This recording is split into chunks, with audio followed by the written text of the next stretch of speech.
How's it going, folks? Doing a bit of work around the place, transplanting a couple of plants and whatnot, and I came across a sucker growing out of the rootstock of my kaffir lime tree. Thought I'd just bring you along and show you what a sucker is and explain it to you, because I have seen the question come up online a bit, so here we go. So here is our little wicking root pouch garden up the side of the house. Just in the front right hand corner there we have a kaffir lime tree, and behind it we have a native Australian finger lime. Both of these guys are citruses, and the little shoot is coming off this kaffir lime. So just thought I'd give you a bit of a look at the whole garden. It's doing rather well, but I'll bring you in and show you the shoot itself. So just down here at the base of the kaffir lime tree we have this section here, which is the rootstock. It's generally used basically to give the plant a head start. You graft in a section, in this case the kaffir lime, and it just lets the plant produce fruit a lot faster. In some cases though, with other plants like stone fruit, the rootstock may be selected for disease resistance and also ability to handle certain conditions, and because basically you're after the fruit normally on the grafted section, and this bit here is just to provide nutrients to the plant itself. Now when you end up with these little suckers like this one down here, we'll just zoom in. What these little guys here do is they sap energy from the grafted section, this little bit up here.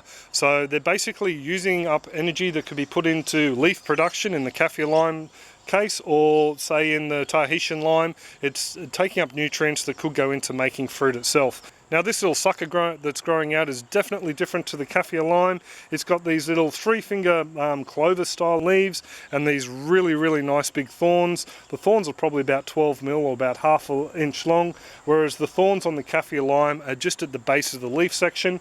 So this is definitely a different variety of citrus plant. So what you do is basically it's as easy as snapping them off like that, and that does away with the sucker.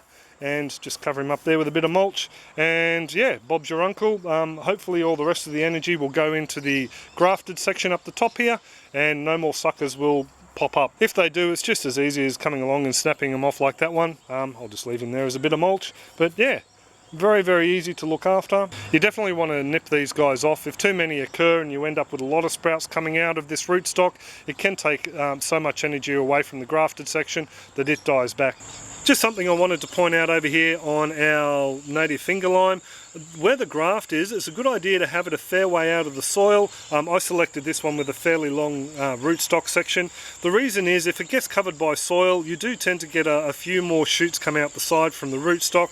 So I've been told. I haven't seen it myself, but then again I've always tried to keep my graft well above the soil. So I just thought I'd point that out. So there you go, folks. There's a real quick little look at suckers growing on the rootstock of your citrus. Same goes for your stone fruit, your apricot, plums, peaches, nectarines, that sort of thing.